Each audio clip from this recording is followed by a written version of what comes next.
Hey guys, welcome back to MMA Library. Today in MMA and UFC news. In a recent video, Chael Sonnen spoke about some comments made by Suga Sean O'Malley about a possible fight in the near future. Here's the clip. Suga Sean, just give us some major insight.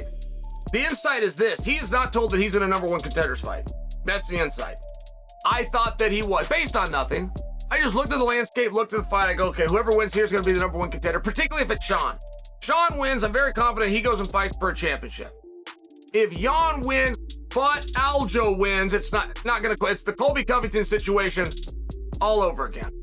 Very confident telling you guys that. Now, I still think that I'm right. What I didn't know is, has Sean been told this?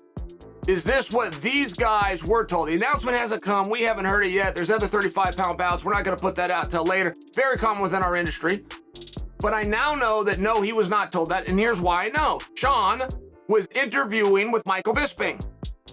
And he told Bisping, I become the #1 contender if I face plant Jan. If I stop him, if I look great, if I put him down, which is possible. This is going to be a high-level kickboxing match. He may flip the script and try to take me down. I'm not going to.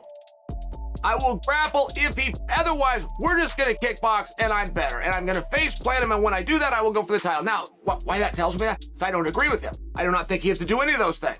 I think he only has to get his hand raised. And I'm only bringing it to you. I want to know what you guys think. Am I off on this one? Is there another 35-pound fight that you think looks more compelling? What do you guys think about Chael's comments? Should O'Malley get a shot at the bantamweight gold if he gets his hand raised against Petr Yan? Let us know in the comments. In a recent interview, Kamaru Usman said that McGregor is the epitome of sporting double standards. Usman said, there's different rules. There's different rules for different people. McGregor can do the whole Floyd Mayweather. Floyd's done this. Floyd wrote the playbook on all of it. McGregor comes out and does it, and guess what? He's even bigger. It's different rules for different people.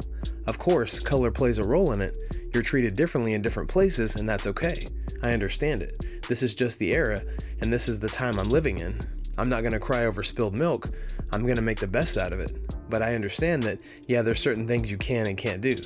What do you think about Usman's take on McGregor's route to success? Let us know in the comment section below.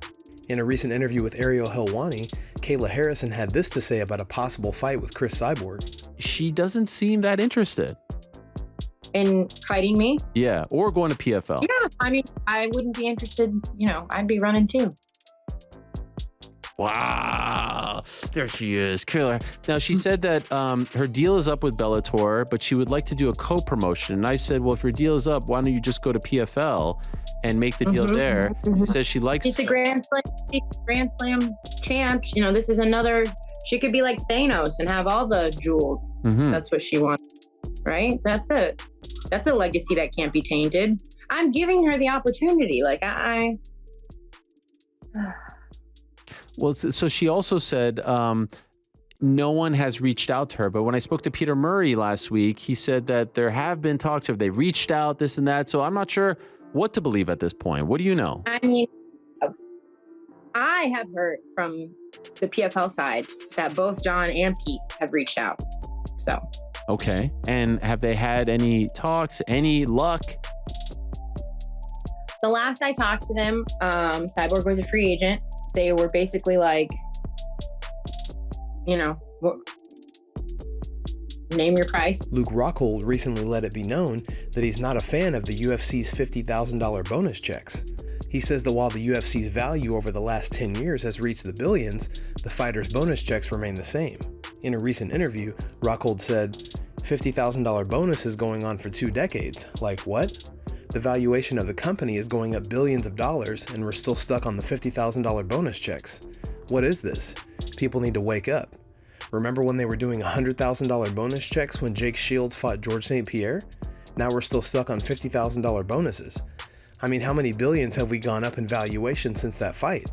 And we're still tracking backwards, and they're still screwing us on pay. People need to wake up. Oh, bonus $50,000. It's becoming a thing. Let's get $200,000. That's what you want to hear. The company needs to be reworked a little bit. It should gradually grow. The company, everything should grow. We should grow together. That's how a healthy business works. When you build an unhealthy business, it just takes time for the egg to crack. Too bad there's not enough of us to speak up. In a recent video, Conor McGregor shows off the rotational rib crushers workout. Here's the clip.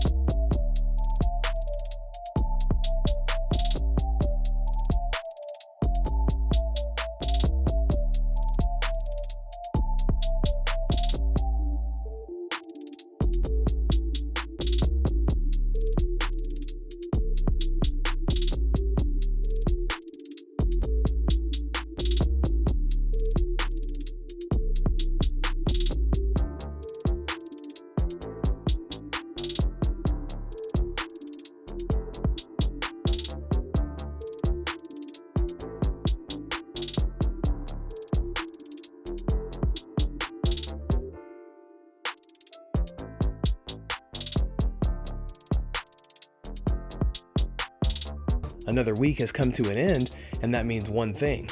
Dana White tries the cookie ice cream sandwich. What's up, everybody? It's Friday here at UFC headquarters, and today I am looking very forward to the cookie ice cream sandwich. Cut it into a pint of ice cream. We use 2 crumble cookies as the buns.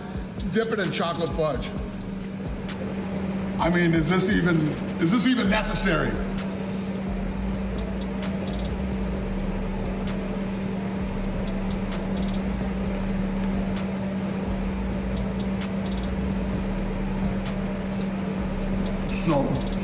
So good.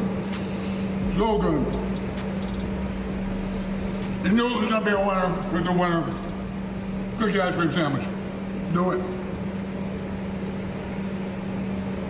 Paddy Pimblet gave a quick update on what's next for him during an interview at the UFC Fight Night card in San Diego yesterday. Here's what Paddy had to say. When they announced that Molly was fighting MSG, they just assumed that they would group you together, but you shaking your head, I think you should. Yeah, I'm not. I think I'm going to fight in Vegas. That's all I'm hoping, you know what I mean? I've seen that card getting slated for December 10th. Is there any specific names you want? I know you're not a guy that'll call people out, but a lot of people have been asking to fight you specifically. Like Terrence McKinney, of course, says he wants to fight you. You smile at that, but what do you make of all these call outs? Everyone wants to fight me, lad. They've all got less than 100,000 followers, and I'm 1.8 million or something. You know what I mean? That's why they want to fight me. But I'm also not a very scary dude. I don't look that intimidating, lad. So people think, oh, I can beat him. And then when you get in the cage with me and you've got to solve the puzzle, you can't.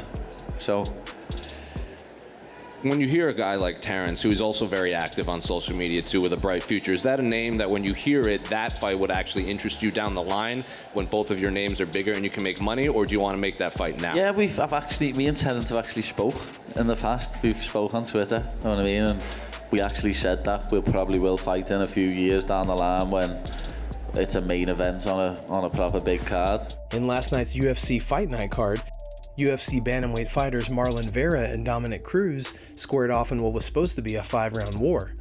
Marlon Vera earned a head kick KO victory over Cruz in a few minutes into the 4th round. Marlon Vera had this to say in his post-fight interview. I'm trying to just let the moment sit down and digest it, and I just appreciate the moment. I appreciate myself being here, my family being here, the people I have around me, and I just feel like the more grounded I stay, the more dangerous I'm gonna become. And I can use this platform just to be put a mask and be an idiot, and it's just not my thing. It feels so good to be myself, enjoy this, and that was a crazy fight. Yeah, it was. I'm really excited. Normally I'm known for chopping the legs. He's probably the hardest guy I ever fought. It was hard to catch his legs. I was like, you know what? I'm gonna go down the mirror. I'm gonna go to the head. And he was chopping mine. I was like, those things hurt. But thank God I have a good base. I'm patient in there, and he connected a couple punches, but I was just seeing everything. I was just seeing everything, and I felt good. In between rounds, Parillo just told me magic. I was like, the connection we have is just too deep. Guys, thanks so much for checking out the video. If you like the content we do here on this channel, don't forget to like and subscribe to MMA Library for all the latest MMA and UFC news. We'll see you in the next video.